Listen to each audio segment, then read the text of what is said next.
علماء کرام، مشائخ نظام، کارکنان تحریک منہاج القرآن، جملہ فورمز کے جملہ قائدین اور کارکنان، اور خصوصاً ہماری آج کی مجلس میں شریک ہماری مائیں، بہنیں اور بیٹیاں، سینکڑوں کی تعداد میں موجود معزز حاضرین اور اس جامع مسجد کے امام، خطیب اور انتظامیہ، جن کے تعاون سے نہ صرف یہ دروس قرآن جو 5 روزہ منعقد ہوتے ہیں، بلکہ سال بھر دروس قرآن کی بہار اسی مسجد سے اس کا آغاز ہوتا ہے۔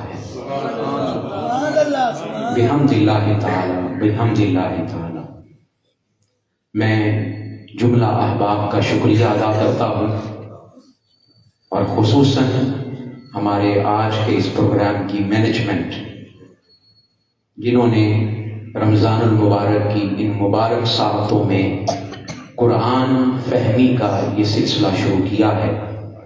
تحریک منہاج القرآن کو اور نظامت دعوت کو یہ اعزاز حاصل ہے کہ آج کے دن بحمد اللہ تعالی ملک بھر میں 60 شہروں میں اس سلسلے کا آغاز ہو رہا ہے۔ الحمدللہ، یعنی اس وقت ابھی ملک کے 60 شہروں میں مختلف سکالرز مختلف جگہوں میں نئے نئے موضوعات کے ساتھ لوگوں کے ساتھ محو گفتگو ہیں۔ بحمد اللہ تعالی این سعادت بزور بازو نیست۔ جیسا کہ آپ کے علم میں ہے کہ آج ہمارا موضوع ہم، ہمارا دین اور ہماری ذمہ داریاں، یہ بڑا اہم موضوع ہے، اور یقیناً آپ لوگ اس موضوع کو سن چکے ہیں اور اس کے عنوان کو دیکھ چکے ہیں۔ بڑی توجہ کے ساتھ آپ لوگوں نے سماعت کرنا ہے۔ بنیادی جو مسئلہ آپ کے سامنے بیان کرنا چاہتا ہوں وہ یہ ہے کہ یہ موضوع 3 الگ خطابات کا متقاضی ہے۔ 3 الگ خطابات کا متقاضی ہے۔ پہلا ہمارا جو حصہ ہوگا وہ یہ ہے کہ ہم کون ہیں، بولیے۔ دوسرا ہمارا موضوع کا حصہ ہوگا کہ ہمارا دین کیا ہے، اور تیسرا ہمارا حصہ ہوگا کہ پھر ہماری ذمہ داریاں کیا ہیں۔ جب تک آپ نے باری باری ان تینوں گوشوں پر توجہ کے ساتھ، انہماک کے ساتھ سماعت نہ دی تو میں یہ سمجھتا ہوں کہ میں بھی حق نہیں ادا کر پاؤں گا اور آپ لوگ بھی اس کا حق ادا نہیں کر پائیں گے۔ تو بڑی توجہ کے ساتھ، انہماک کے ساتھ، آپ کو معلوم ہے کہ یہاں وقت کی پابندی ہوتی ہے، ہم وقت سے آگے پیچھے نہیں جاتے اور موضوع سے بھی آگے پیچھے نہیں جاتے۔ آئیے میں اپنی گفتگو کا آغاز کرتا ہوں۔ بس ایک بار آپ درود پاک پڑھ لیں، الصلاۃ والسلام علیک یا رسول اللہ وعلی آلک واصحابک یا حبیب اللہ۔ معزز حاضرین و سامعین، ہم کون ہیں؟ ہم انسان ہیں، ہم اشرف المخلوقات ہیں، ہم ساری کائنات میں اللہ رب العزت نے جتنی مخلوقات بنائی ہیں ان سب میں سے افضل ہے۔ بطور انسان کے، بولیے، بطور انسان ہم سب سے افضل ہے، سب سے اعلیٰ ہے۔ مخلوقات میں اللہ پاک نے جو سب سے اعلیٰ درجہ عطا فرمایا ہے وہ انسان کو عطا فرمایا۔ یہاں ابتداءً ہم کون ہیں اس پر چند جملے آپ کے سامنے عرض کرنا چاہتا ہوں۔ مجھے بڑی امید ہے کہ آپ کو سمجھ آ جائے گی۔ بات یہ ہے کہ کوئی آئینہ دکھانے والا تو ہو، کوئی سمجھانے والا تو ہو۔ اگر کوئی شیر کا بچہ بکریوں میں پلتا رہے، بڑھتا رہے، ان کے ساتھ اپنی زندگی گزارتا رہے، تو اس کو پہچان ہی نہیں ہے کہ میں شیر کا بچہ ہوں۔ ماجرا یہ ہے کہ ہمیں آج تک یہ بتایا ہی نہیں گیا، یہ سمجھایا ہی نہیں گیا کہ ہم کون ہیں۔ سمجھنے کی ضرورت ہے۔ اللہ رب العزت نے جب کائنات کی تخلیق کا ذکر کیا، دیگر مخلوقات کو پیدا کرنے کا ذکر کیا، فرمایا اللہ پاک اذا اراد شیئا ان یقول له کن فیکون، کہ جب اللہ پاک کسی چیز کو پیدا کرنے کا ارادہ کرتا ہے تو اس کا ایک امر کن ہوتا ہے۔ کیا ہوتا ہے بولیے؟ امر کن ہوتا ہے۔ وہ کن فرماتا ہے تو وہ چیز ہو جاتی ہے، اور وہ چیز ہوتی رہتی ہے، اور وہ چیز مکمل اکمال کو پہنچ جاتی ہے۔ مولا تو نے ساری مخلوقات کو بنایا، امر کن سے پیدا فرمایا۔ تو نے ملائکہ بنائے، امر کن سے بنائے۔ تو نے عرش بنایا، امر کن سے بنایا۔ تو نے لوح بنائی، امر کن سے بنایا۔ تو نے آسمان بنائے، امر کن سے بنائے۔ تو نے زمینیں بنائی، امر کن سے بنائی۔ تو نے شجر حجر بنائے، امر کن سے بنائے۔ مولا بتا تو صحیح انسان کو کیسے بنایا؟ انسان کو کیسے بنایا؟ کیا اسے بھی امر کن سے ہی بنایا؟ ہائے ہائے، یہ بات، یہ نقطہ سمجھنے کے قابل ہے۔ اللہ پاک نے قرآن مجید میں فرمایا لوگوں جب کائنات کی باری آئی، جب مخلوقات کی باری آئی، جب جن کی باری آئی، جب ملائکہ کی باری آئی، زمین و آسمان کی باری آئی، میں نے امر کن سے بنایا۔ اور جب انسان کی باری آئی، خلقت بیدی، میں نے انسان کو اپنے ہاتھوں سے بنایا۔ خلقت بیدی، میں نے اپنے ہاتھوں سے انسان کو بنایا۔ اور اگلا جملہ سنیے علامہ صاحب قبلہ، اللہ پاک نے قرآن مجید میں ہر چیز کو وضاحت کے ساتھ بیان فرما دیا ہے، ہمیں آج تک بتایا ہی نہیں گیا کہ ہم کون ہیں۔ اگلا جملہ سنیے، فرمایا فَإِذَا سَوَّيْتُهُ وَنَفَخْتُ فِيهِ مِن رُوحِي، انسان کی باری آئی، فرمایا لوگوں یہ اتنی اعلیٰ مخلوق ہے، یہ اتنا اشرف ہے، یہ اتنا اکرم ہے، یہ اتنا اعظم ہے، ساری مخلوقات میں سے اس کا مقام، اس کا درجہ، اس کی عظمت جدا ہے۔ ساری کائنات کو میں نے امر کن سے بنایا، انسان کو میں نے اپنے ہاتھ سے بنایا، اور جب اس کو مکمل کر لیا پھر میں نے اس کے اندر اپنی روح پھونک دی۔ میں نے اپنی روح پھونکی، میں نے اپنی روح پھونکی، یعنی یوں سمجھ لیجئے انسان کو مقام عطا کرنا تھا، انسان کو درجہ عطا کرنا تھا، انسان کو شان عطا کرنی تھی، اور پھر اس کائنات میں جتنی چیزیں بنائیں ان ساری چیزوں کو انسان کے لیے مسخر کر دیا۔ زمین و آسمان انسان کے لیے، بولیے زمین و آسمان انسان کے لیے، چاند سورج ستارے انسان کے لیے۔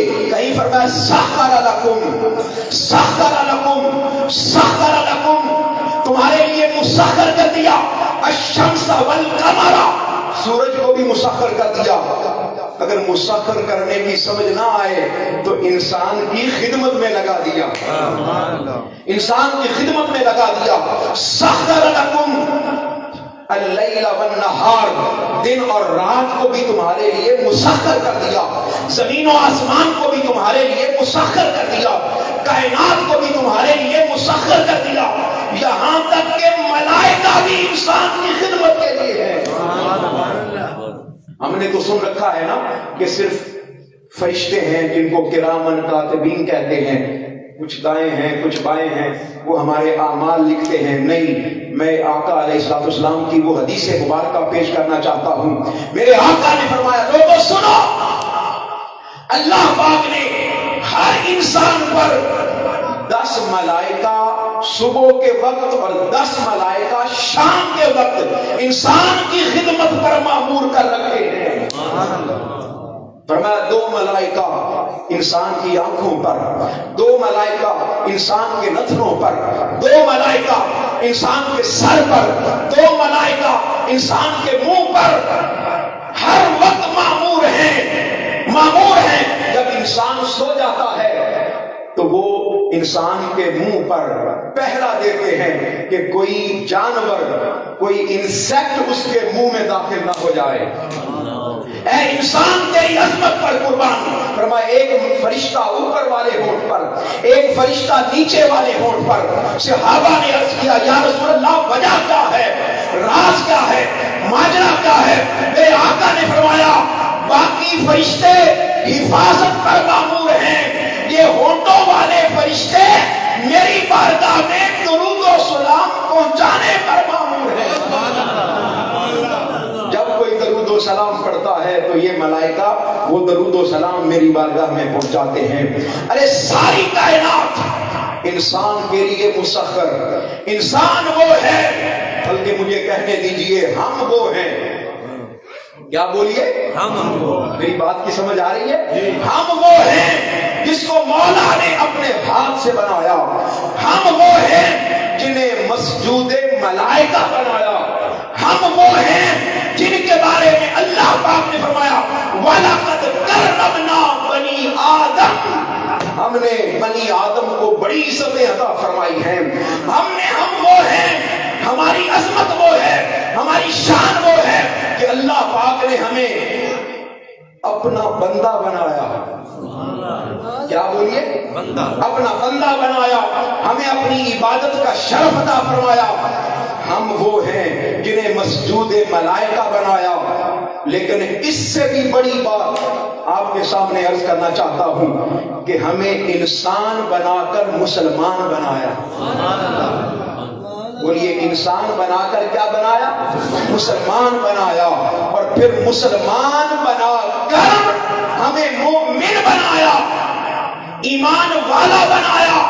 اور پھر صرف مسلمان نہیں بنایا، صرف مومن نہیں بنایا، بلکہ ہمیں اپنے آخری نبی کا امتی بنایا.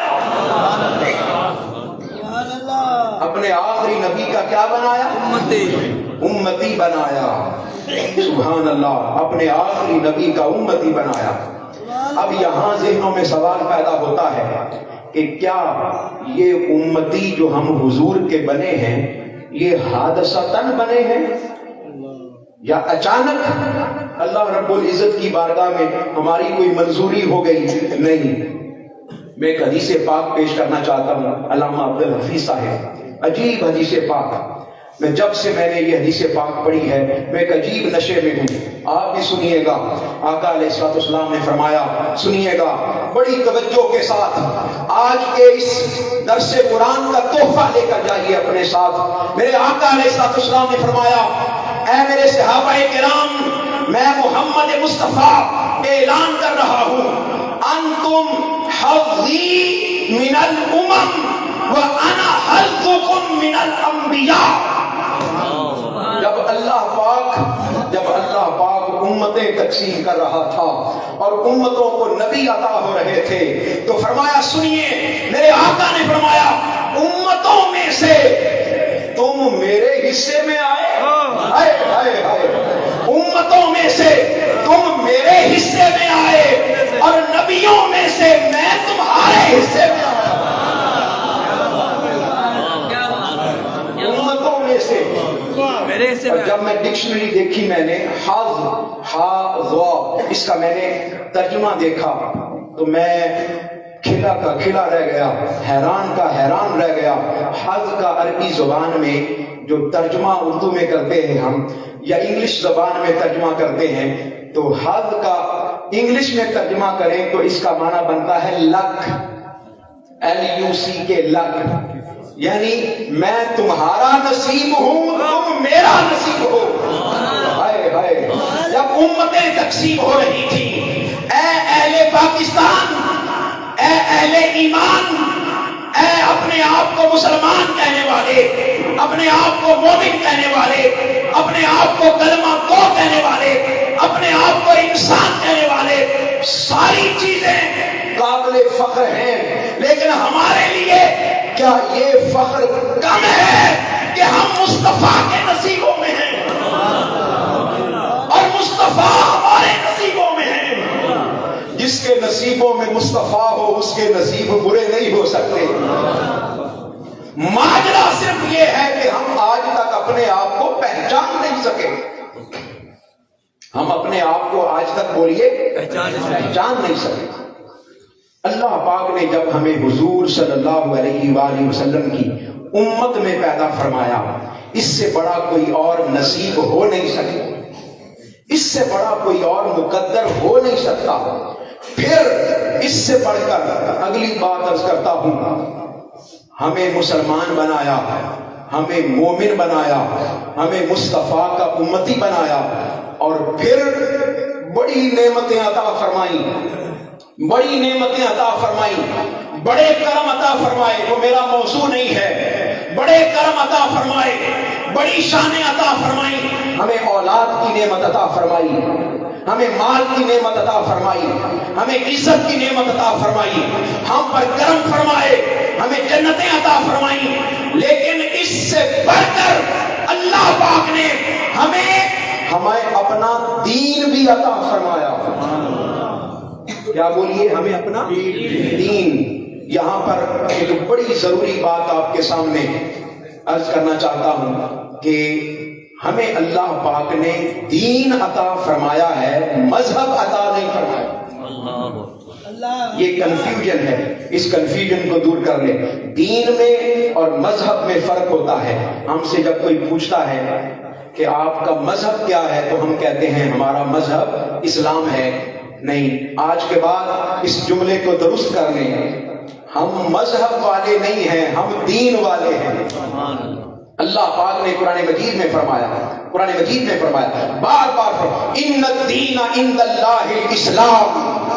لوگوں تمہارے لیے اللہ پاک نے جو دین پسند کیا ہے اس کا نام اسلام ہے، یا اسلام تمہارا دین ہے، دین تمہارا اسلام ہے۔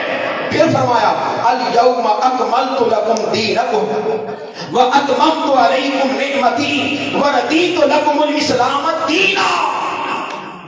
اللہ پاک نے تم پر اپنا دین مکمل کر دیا، تمہارا دین مکمل کر دیا اور اپنی نعمت کو پورا کر دیا۔ نعمت بھی پوری ہو گئی، دین بھی کامل ہو گیا، اور تمہارے لیے دین اسلام کو اس نے پسند کر دیا۔ اب آپ کہیں گے علامہ صاحب فرق کیا ہے دین میں اور مذہب میں؟ بس دو تین فرق آپ کے سامنے عرض کرنا چاہتا ہوں، بڑی توجہ سے سنیے گا۔ مذہب انفرادیت کا نام ہے۔ مذہب کس چیز کا نام ہے؟ بولیے۔ انفرادیت کا نام ہے۔ مذہب فرقے کا نام ہے، مذہب گروہ کا نام ہے، مذہب اکائی کا نام ہے، مذہب اکیلے پن کا نام ہے، اور دین اجتماعیت کا نام ہے۔ میں تحریک منہاج القرآن کا پیغام دے رہا ہوں، بڑی توجہ سے سن کر جائیے گا۔ اے فرقوں میں بٹ جانے والے مسلمان، اے لخت لخت ریزہ ریزہ ہو جانے والے مسلمان، تم اپنی مسجد میں، میں اپنی مسجد میں، تم اپنی عبادت گاہ میں، میں اپنی عبادت گاہ میں، میں نے اور رنگ لیا ہے، تم نے اور رنگ لیا ہے، تم کچھ اور کہلاتے ہو، میں کچھ اور کہلاتا ہوں، تمہارا نام کچھ اور ہے، میرا نام کچھ اور ہے۔ گردنیں کاٹی جا رہی ہیں، ذبح کیے جا رہے ہیں مسلک کے نام پر، مذہب کے نام پر۔ آئیے آج رمضان المبارک کی دوسری سحری کھا کر بیٹھنے والوں، رمضان المبارک کے روزے رکھنے والوں، عبادت کرنے والوں، بندگی کرنے والوں، درس قرآن میں شریک ہونے والوں، آج کے بعد اپنے ذہنوں سے فرقہ بندی کو نکال دو، فرقہ بندی کو نکال دو، گلے کاٹنا چھوڑ دو۔ آج کے بعد سمجھو کہ اسلام جس کو ہم دین کہتے ہیں یہ انفرادیت کا نام نہیں ہے، یہ اجتماعیت کا نام ہے، یہ کلیت کا نام ہے۔ ساری چیزیں اللہ پاک نے اسی کے اندر بند کر دی ہیں، اسی کے اندر عبادت بھی اسی کے اندر ہے، ذکر بھی اسی کے اندر ہے، تجارت بھی اسی کے اندر ہے، معیشت بھی اسی کے اندر ہے، سیاست بھی اسی کے اندر ہے، کردار بھی اسی کے اندر ہے، سوچ فکر نظریہ بھی اسی کے اندر ہے۔ دین کا کوئی بھی معاملہ ہو، کسی بیٹی نے باپ دیکھنا ہو تو دین مصطفی کو دیکھے، کسی باپ نے بیٹی کو دیکھنا ہو تو دین مصطفی کو دیکھے، کسی نے شوہر کا کردار دیکھنا ہو تو دین مصطفی کو دیکھے، کسی نے بیوی کا کردار دیکھنا ہو تو دین مصطفی کو دیکھے، ارے کسی نے تاجر کو دیکھنا ہو تو دین مصطفی کو دیکھے۔ دین مصطفی وہ پیکج ہے کہ جس میں ہر چیز ملتی ہے، جس میں بولیے ہر چیز ملتی ہے، کوئی چیز دین مصطفی سے خارج نہیں ہے۔ آج عیسائیت اور یہودیت لخت لخت ہو گئی، ریزہ ریزہ ہو گئی، چرچ الگ ہے، عبادت گاہیں الگ ہیں، کاروبار الگ ہے، بس اتوار کے اتوار جا کر چرچ میں گھنٹیاں بجانا اور جا کر اللہ کی عبادت کرنا۔ مجھے ایمانداری سے بتائیے گا، ایمانداری سے بتائیے گا، ان کی باہر کی دنیا اور ہے، اندر کی دنیا اور ہے۔ مجھے ایمانداری سے بتائیے گا، کیا ہم بھی رفتہ رفتہ ادھر ہی نہیں جا رہے؟ ہمارا سفر بھی اسی طرف جاری ہے۔ آئیے آج اس بات کو سمجھیے گا کہ ہم سب سے اعلیٰ، ہم اشرف المخلوقات، اور ہمارا دین جزئیت کا نام نہیں ہے، ہمارا دین کلیت کا نام ہے، ہمارا دین ٹوٹیلٹی کا نام ہے، ہمارا دین اجتماعیت کا نام ہے، ہمارا دین ہر چیز کو اپنے کے احاطے کے اندر لیے ہوئے ہے، ہمارا دین ہر چیز کو اپنے سائے کے اندر لیے ہوئے ہے۔ غریبوں کے حقوق کا خیال اسی دین کے اندر، یتیموں کے حقوق کا خیال اسی دین کے اندر، بیواؤں کے حقوق کا خیال اسی دین کے اندر۔ اگر یقین نہیں آتا، آپ کہیں شاید علامہ صاحب جوش خطابت میں ایسی باتیں کر رہے ہیں، نہیں، جب آقا علیہ السلام پر پہلی وحی نازل ہوئی، اس کو امام بخاری نے بیان کیا، امام مسلم نے بیان کیا، سیاستہ کی کتابیں بھری پڑی ہیں، جب پہلی وحی اقرا بسم ربک الذی خلق یہ وحی نازل ہوئی، آقا علیہ السلام گھر تشریف لائے، آقا علیہ السلام کے جسم مبارک پر کب کبھی تاری تھی، کیونکہ ظاہراً وحی کا پہلا رابطہ تھا۔ ام المؤمنین حضرت خدیجہ الکبریٰ رضی اللہ تعالیٰ عنہ نے میرے آقا کی سیرت طیبہ کو بیان کیا، آپ پر چادر اوڑھا دی، چادر اوڑھا کر آقا علیہ السلام کو تسلی ہوئی۔ ام المؤمنین حضرت خدیجہ الکبریٰ نے کیا دی؟ بولیے، تسلی دی، اور تسلی کیا دی؟ فرمایا لن یخزیک اللہ ابدا، اے میرے پیارے مصطفیٰ، آپ کا رب آپ کو کبھی رسوا نہیں کرے گا، کبھی رسوا نہیں کرے گا۔ کیوں؟ وجہ کیا ہے؟ راز کیا ہے؟ یہاں ام المؤمنین نے دین کی کلیت کا ذکر کیا، معاملات کا ذکر کیا، عبادات کا ذکر کیا۔ فرمایا وجہ یہ ہے کہ آپ غریبوں کے سر پر ہاتھ رکھنے والے ہیں، آپ غریبوں کے سر پر ہاتھ رکھنے والے ہیں۔ یا رسول اللہ، آپ بیواؤں کے سروں پر ہاتھ رکھنے والے ہیں۔ یا رسول اللہ، جس کا کوئی نہیں ہوتا آپ اسی کے ہوتے ہیں، جس کی کوئی بات نہیں سنتا آپ اسی کی بات سنتے ہیں۔ یا رسول اللہ، گھر میں کھانے کے لیے نہیں ہوتا آپ بھوکوں کو کھانا کھلاتے ہیں۔ یا رسول اللہ، آپ ہر کسی کی مدد کرتے ہیں۔ یہ جو سیرت طیبہ کا پہلو ہے جس پر ام المؤمنین حضرت سیدہ خدیجہ الکبریٰ نے روشنی ڈالی ہے، میرا سوال یہ ہے کہ ہم اس دین پر کتنا عمل کر رہے ہیں، کتنا عمل کر رہے ہیں؟ ہم نے دین کا وہ حصہ اپنی زندگی میں شامل کیا ہے جس کا تعلق فقط مسجد کے ساتھ ہے، جس کا تعلق فقط عبادت کے ساتھ ہے، جس کا تعلق فقط نوافل کے ساتھ ہے، جس کا تعلق فقط روزے کے ساتھ ہے۔ رمضان آتا ہے تو ہم روزہ دار بن جاتے ہیں، حج کا موسم آتا ہے ہم حاجی بن جاتے ہیں۔ آئیے آپ کو بتانا چاہتا ہوں، میں اپنی موضوع کے اوپر رہتے ہوئے پھر آپ سے عرض کروں گا، ہم سب سے افضل، ہم سب سے اعلیٰ، ہم اشرف المخلوقات، ہمارا دین بھی سب سے اعلیٰ، ہمارا دین بھی سب سے اعلیٰ، ہمارا دین بھی کلیت کا متقاضی، اجتماعیت کا حامل، ٹوٹیلٹی کا حامل۔ ہمارے دین کے اندر اللہ پاک نے ہر چیز کو جمع فرما دیا، کسی چیز کو خارج ہمارے دین سے نہیں کیا۔ ہم خود خارج کر دیں تو یہ اور بات ہے۔ اب رہی بات آخری حصہ میری گفتگو کا، بڑی توجہ سے سنیے گا، بڑے دھیان سے سنیے گا، وہ یہ ہے ہم بھی اعلیٰ، ہم بھی افضل، ہم بھی اشرف المخلوقات، ہم بھی مصطفیٰ کے امتی، ہم ہیں کہ مسجود ملائک، ہم ہیں کہ اللہ کے مصطفیٰ کے محبوب، ہم ہیں کہ سب سے اعلیٰ، لیکن ہمارا دین بھی اعلیٰ، ہمارا دین بھی تمام ادیان پر اعلیٰ۔ تو ذہنوں میں سوال پیدا ہوتا ہے، مولا پھر ہماری ذمہ داریاں کیا بنتی ہیں؟ یہ بڑی امپورٹنٹ بات، ہم بھی اعلیٰ، ہمارا دین بھی اعلیٰ۔ یہ جملہ اگر دوہرا دے میرے ساتھ، ہم بھی اعلیٰ اور ہمارا دین بھی اعلیٰ، سب سے اعلیٰ۔ میں نے آپ کو ایک ایک بات چن کر بتا دی۔ اب ذہنوں میں سوال پیدا ہوتا ہے کہ پھر ہماری ذمہ داریاں کیا ہیں؟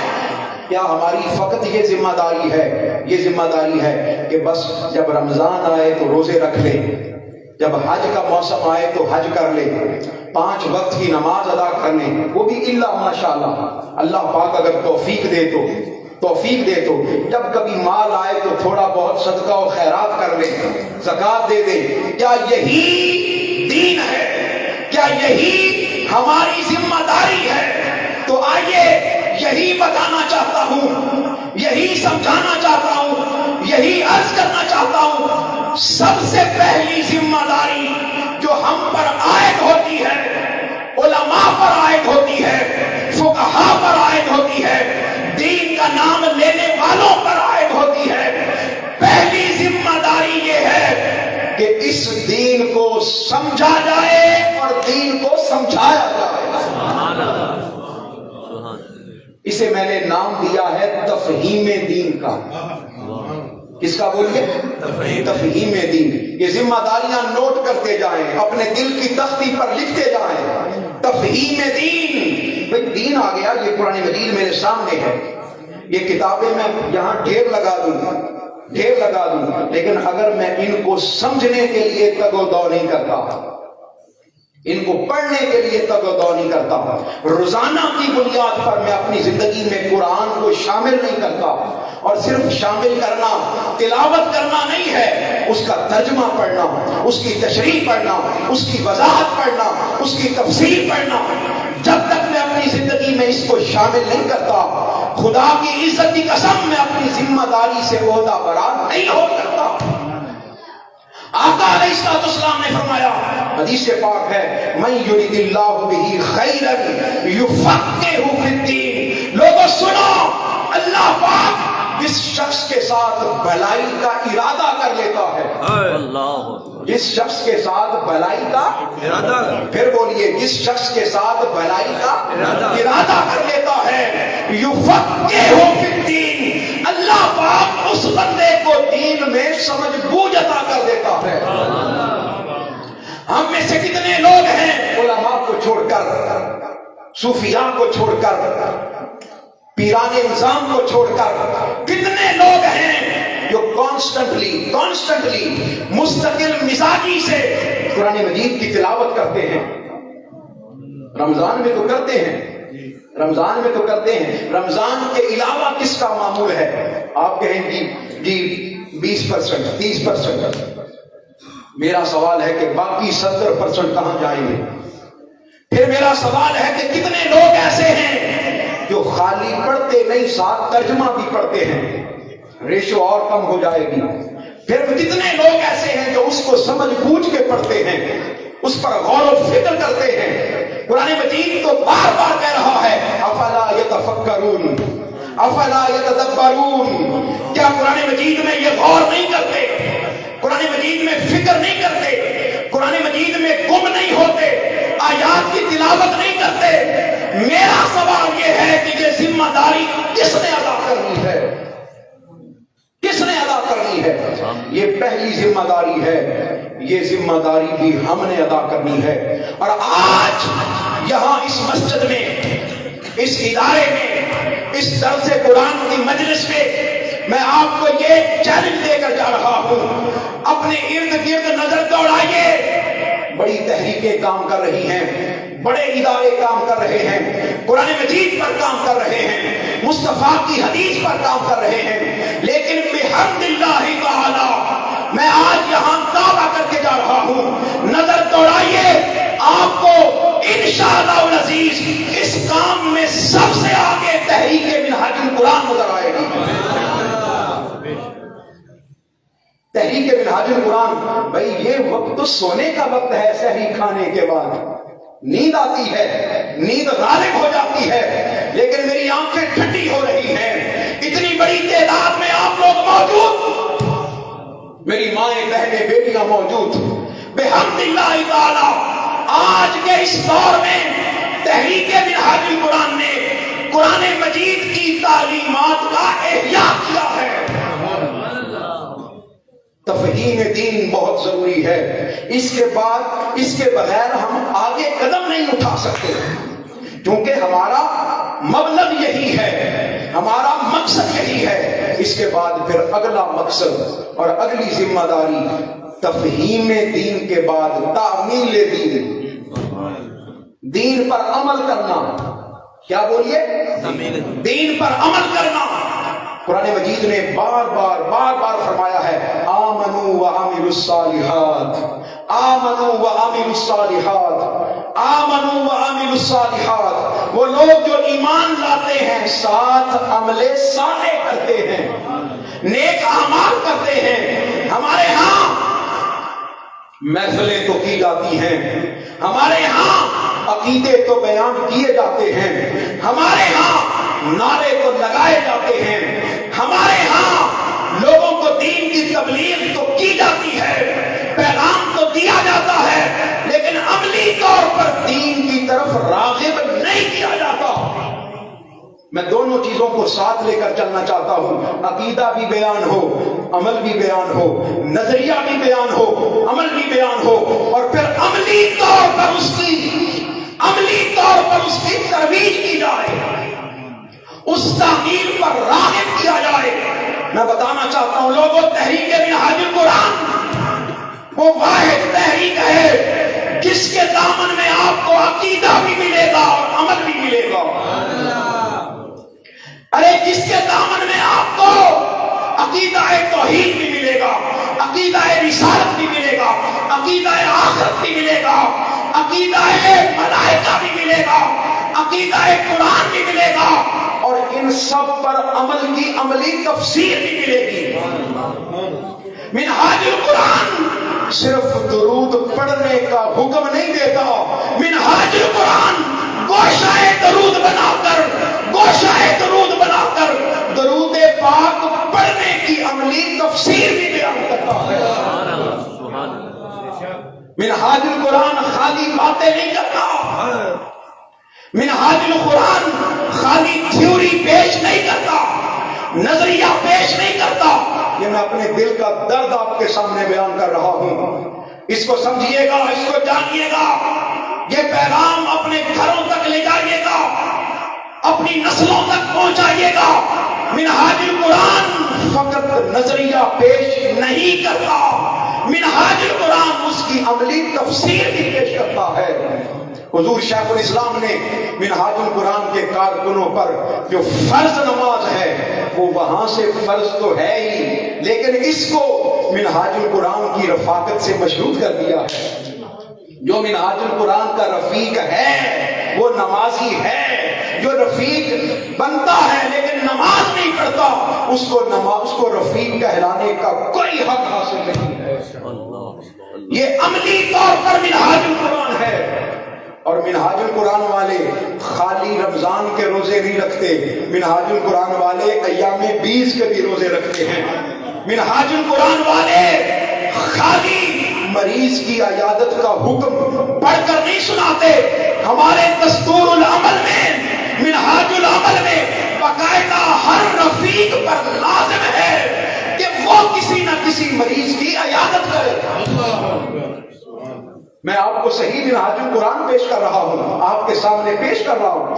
آئیے معزز حاضرین و سامعین، ہماری ذمہ داریوں میں سب سے پہلی ذمہ داری تفہیم دین، دوسری ذمہ داری تعمیل دین یا عمل کرنا دین پر، اور تیسری ذمہ داری سن لیں اپنے دل پر ہاتھ رکھ کر، جس پر میری گفتگو ختم ہو جائے گی، میں اختتام کی طرف بڑھ رہا ہوں، بڑی توجہ سے سنیے گا۔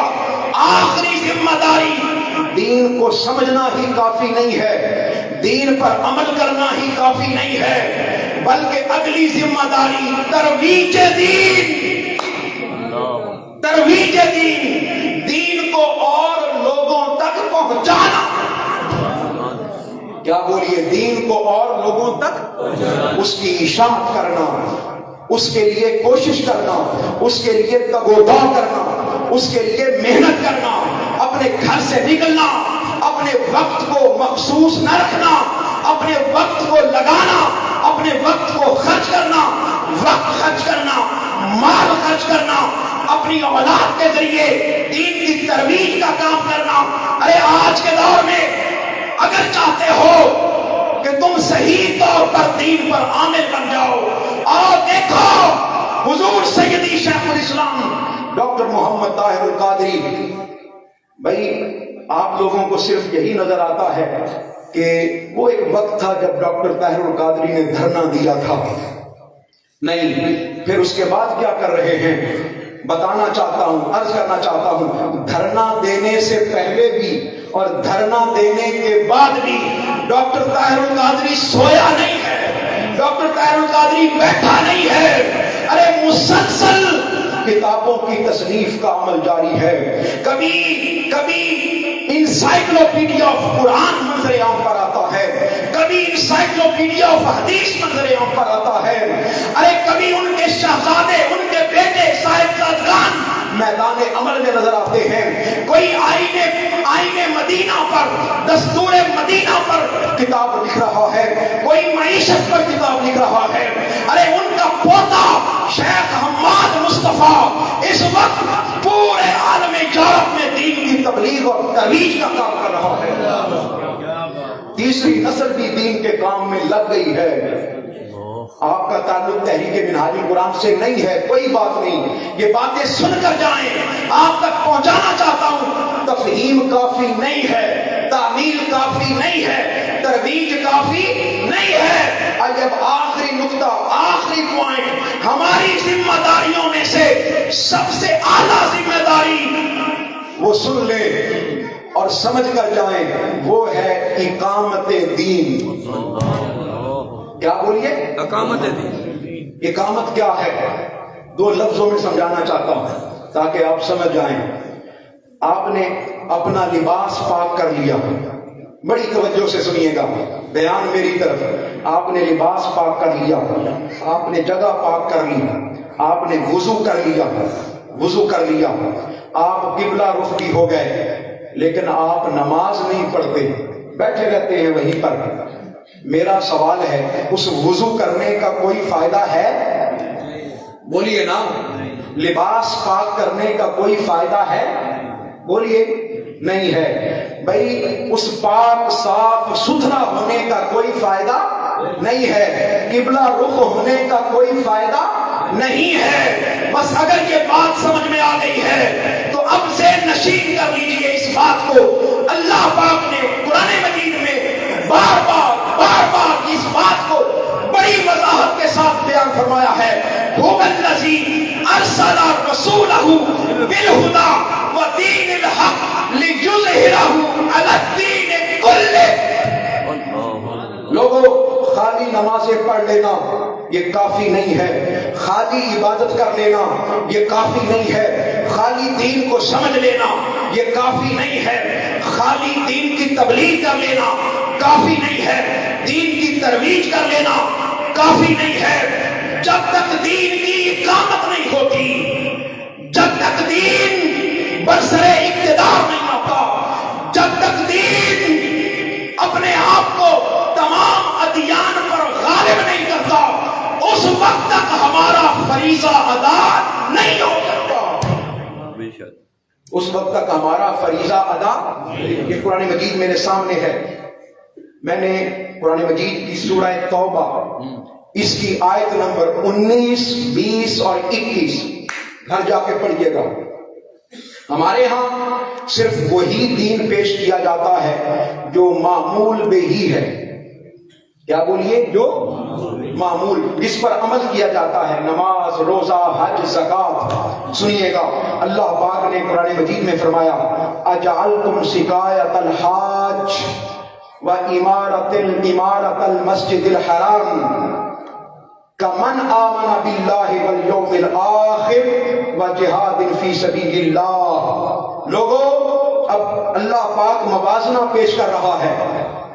ہم یہ سمجھتے ہیں کہ مسجدیں آباد کر لینا کافی ہے، ہم یہ سمجھتے ہیں کہ روزے رکھ لینا کافی ہے، نمازیں پڑھ لینا کافی ہے۔ اللہ پاک نے قرآن مجید میں فرمایا اور اہل عرب کو مخاطب فرمایا، متولی کعبہ کو مخاطب فرمایا، حاجیوں کی خدمت کرنے والوں کو مخاطب فرمایا۔ فرمایا لوگوں، کیا حاجیوں کو پانی پلا دینا، سنیے گا بڑی توجہ سے، کیا حاجیوں کو پانی پلا دینا اور مسجد حرام کو تعمیر کر لینا، کیا یہ برابر ہو سکتا ہے اس شخص کے جو اللہ پر ایمان لاتا ہے اور اس کے رسول پر ایمان لاتا ہے، اور پھر جو اللہ اور اس کے رسول کی بارگاہ میں جہاد کرتا ہے، جہاد کرتا ہے؟ کیا یہ دونوں برابر ہو سکتے ہیں؟ بھائی صرف مسجد کی خدمت کر لی، صرف لوگوں کو پانی پلا دیا، حج کرنے والوں کو پانی پلا دیا، لوگ سمجھتے تھے یہ کافی ہے۔ اللہ پاک نے قرآن مجید کی آیت مبارکہ اتاری، فرمایا خبردار خبردار، یہ کافی نہیں ہے، یہ کافی نہیں ہے۔ اللہ پر ایمان لانا، اللہ کے رسول پر ایمان لانا اور پھر جہاد کرنا۔ ہم جب بھی جہاد کا لفظ سنتے ہیں تو ہمارا فوراً دھیان ڈنڈے سوٹے کی طرف چلا جاتا ہے، فوراً دھیان تلوار اور گولی کی طرف چلا جاتا ہے۔ نہیں، جہاد کا لفظ جہد سے نکلا ہے، کوشش سے نکلا ہے، محنت سے نکلا ہے۔ ارے لوگوں، اپنے احوال سنبھالنے کے لیے تیار ہو جاؤ، اپنی قسمت بدلنے کے لیے تیار ہو جاؤ، اپنی سوچ بدلنے کے لیے تیار ہو جاؤ، اقامت دین کے لیے تیار ہو جاؤ۔ میں آپ کو یہاں پر ایک کمپیریزن پیش کرنا چاہتا ہوں۔ بہت ساری تحریکیں کام کر رہی ہیں، کوئی تحریک ایسی بھی ہے جس کا ایک ہی مطمع نظر ہے کہ لوگوں کے اندر فرائض کا شوق پیدا کیا جائے، کوئی تحریک ایسی بھی ہے کہ جس کا فقط مطمع نظر یہ ہے کہ میرے آقا علیہ السلام کی پیاری پیاری سنتیں لوگ اس کی طرف راغب ہو جائیں، کوئی تحریک ایسی بھی ہے جس کا مقصد فقط قرآن مجید کی تعلیمات ہیں، کئی لوگ ایسے بھی ہیں جن کا کام فقط یہ ہے کہ مصطفیٰ کا فرمان، مصطفیٰ کی حدیث لوگوں تک پہنچ جائے، کئی تحریکیں ایسی بھی ہیں جو مسجدیں تعمیر کرتے ہیں، لوگوں کی خدمت کرتے ہیں، کئی تحریکیں ایسی بھی ہیں جو صدقہ و خیرات کا اہتمام کرتے ہیں۔ آئیے، یہ ساری تحریکیں حق ہیں، یہ سارے لوگ حق ہیں، ان کو اجر اللہ پاک عطا فرمائے گا۔